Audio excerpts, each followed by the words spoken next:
നിങ്ങളുടെ favourite shows ഇനി ഒരിക്കലും മിസ്സാവില്ല. ഇപ്പോൾ C5 കാണും നിങ്ങളുടെ ഫേവറേറ്റ് ഷോസ് തികച്ചും സൗജന്യമായി. ഇന്ദ്രജ്, എന്റെ രാമേട്ടൻ എവിടെ കിടത്തിയിരിക്കുന്നേ? രാമേട്ടനെ ഇനി ആരും കാണില്ല. ഡെഡ് ബോഡി ഞാൻ സംസ്കരിച്ചു. ചെമ്പകമംഗലത്തെ ആണുങ്ങളുടെ എല്ലാം ചോര ഉറഞ്ഞ് കട്ടിയായി പോയെങ്കിലും ഈ സാവിത്രി ഒറ്റയ്ക്ക് പോയി ഭർത്താവിന്റെ മൃതദേഹം കൊണ്ടുവരും.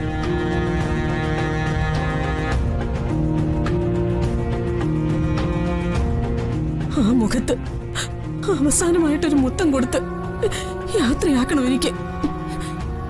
ആണായാലും പെണ്ണായാലും ഉശിരുള്ളവർക്കൊപ്പം വരാം.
അങ്ങനെ ഒരു കൂടപ്പിറപ്പ് ഓടി ചിതയിൽ എരിഞ്ഞു തീർന്നു.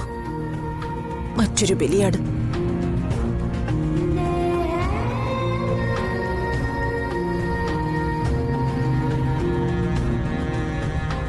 അച്ഛനെന്താ സങ്കടം സഹിക്കാൻ പറ്റുന്നില്ലേ? സഹിക്കണം. ഒരു മകൾ ഇതുപോലെ പോയിട്ട് സഹിച്ചില്ലേ? ഇതും സഹിക്കണം. അതുപോലെ തന്നെ മകന്റെയും മകളുടെയും മരണത്തിന് ഉത്തരവാദികൾ അച്ഛൻ ന്യായീകരിക്കുന്ന ആ ചെമ്പകമംഗലംകാര് തന്നെയാ. ഇനി അച്ഛൻ പറ, ഞാൻ അവരോട് ഇതിനൊക്കെ പ്രതികാരം ചെയ്യണ്ടേ? ഓർക്കാപ്പുറത്ത് എന്റെ മകൻ പോയ സങ്കടത്തിലാണ് ഞാൻ. എങ്കിലും പറയാതിരിക്കാൻ വയ്യ. നീ കാണിച്ചത് മര്യാദകേടും അക്രമവുമാണ്. രാമഭദ്രന് ഭാര്യയുണ്ട്. അവന്റെ അന്ത്യകർമ്മങ്ങൾ ചെയ്യാൻ അവനൊരു മകനുമുണ്ട്. എന്നിട്ടും അവരെയൊക്കെ ധിക്കരിച്ച് അവന്റെ ഡെഡ് ബോഡി ഇവിടെ കൊണ്ടുവന്ന് സംസ്കരിച്ചത് ഗുണ്ടായുസമല്ലേ? ഓ, അച്ഛന് മകൻ മരിച്ചതിലല്ല സങ്കടം, ചെമ്പകമംഗലത്തുകാരെ വേദനിപ്പിച്ചതിനാ അല്ലേ? ചെമ്പകമംഗലത്തെ കാർത്തിക് എന്റെ കൊച്ചുമകനാണടി. അവനെയാ നീ വേദനിപ്പിച്ചത്. അതെനിക്ക് സഹിക്കാൻ പറ്റുമോ? അച്ഛന്റെ മകൻ രാമഭദ്രന്റെ മരണം സ്വാഭാവികമല്ല. ഡെഡ് മണി അടയ്ക്കാൻ നിർവാഹമില്ലാഞ്ഞിട്ട് അവര് തൂക്കിക്കൊന്നതാ. ഇതൊന്നും ഞാൻ അറിഞ്ഞിരുന്നതല്ല. ആരും എന്നോട് പറഞ്ഞതുമില്ല. അച്ഛനെ അറിയിച്ച് വെറുതെ വിഷമിപ്പിക്കണ്ടെന്ന് കരുതി ഞാൻ അറിയിക്കാണ്ടിരുന്നതാ. ഞാനിത് നേരത്തെ അറിഞ്ഞിരുന്നെങ്കിൽ എന്റെ മകൻ മരിക്കില്ലായിരുന്നു. ചെമ്പകമംഗലംകാരുമായി ആലോചിച്ച് ഞാനതിനൊരു പരിഹാരം ഉണ്ടാക്കുമായിരുന്നു.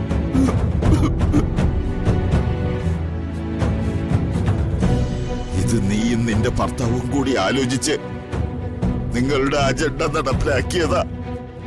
2 മക്കളെ കൊലയ്ക്ക് കൊടുത്തിട്ടും അച്ഛൻ ഇപ്പോഴും അവരുടെ ഭാഗത്താ. അതാ അത്ഭുതം.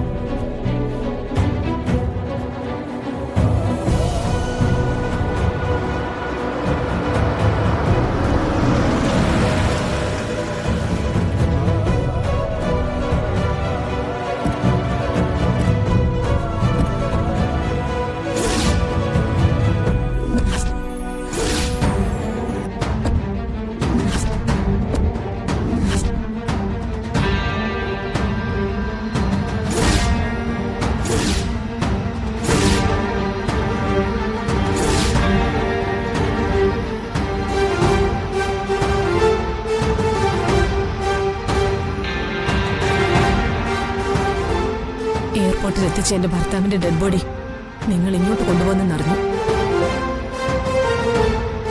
ആ എന്താ രാമേട്ടന്റെ ശവശരീരത്തിന് പോലും ഞങ്ങൾക്ക് അവകാശമില്ലേ?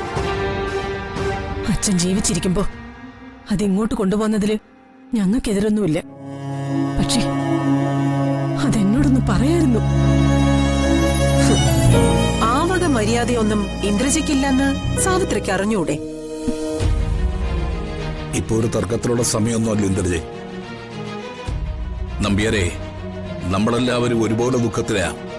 മനസ്സ് തകർന്നു നിൽക്കുന്ന ഈ അവസ്ഥയിൽ മുൻ വൈരാഗ്യമൊക്കെ മാറ്റിവെക്കാൻ മകളോട് പറയും. ഞാൻ നിസ്സഹായനാണ് കൈമളെ, എല്ലാ അർത്ഥത്തിലും. നമ്മുടെ കൂട്ടത്തിൽ നിന്ന് നമ്മുടെ ഒരാൾ ഇല്ലാതായിരിക്കെ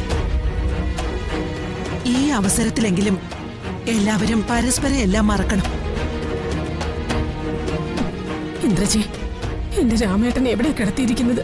എനിക്കെന്റെ രാമേട്ടനൊന്ന് കാണണം. നീ തന്നെയല്ലേ നിന്റെ ഭർത്താവിന് മരണത്തിന് വിട്ടുകൊടുത്തത്?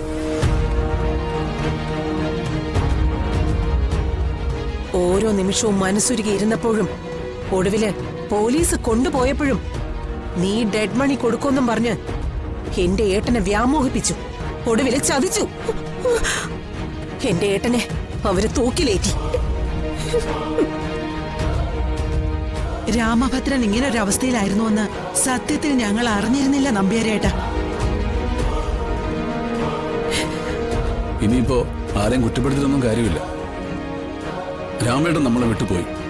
തർക്കവും വഴക്കവും ഒക്കെ ഒഴിവാക്കി രാമേട്ടന്റെ അന്ത്യകർമ്മങ്ങളെങ്കിലും നമുക്ക് നന്നായിട്ട് ചെയ്യണം.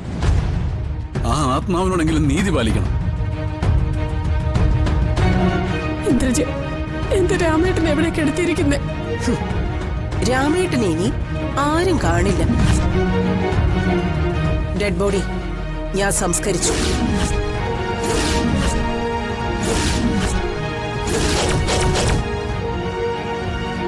ബോഡി സംസ്കരിച്ചെന്നോ? എന്താ അഹങ്കാരമാ ഈ ഒരുമ്പെട്ടവള് പറയുന്നത്?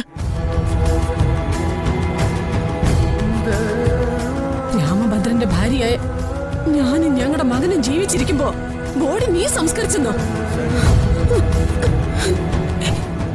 എന്തൊക്കെയാ ചെവിളി പറയുന്നേ? അവള് ചെയ്ത കാര്യങ്ങളാ മോളെ അവള് പറയുന്നത്. അയ്യോ, ഞാൻ പറഞ്ഞില്ലേ, ഞാൻ നിസ്സഹായനാ. ഡൗൺലോഡ് ചെയ്യൂ C5 ആപ്പ്. കാണൂ എല്ലാ എപ്പിസോഡുകളും സൗജന്യമായി.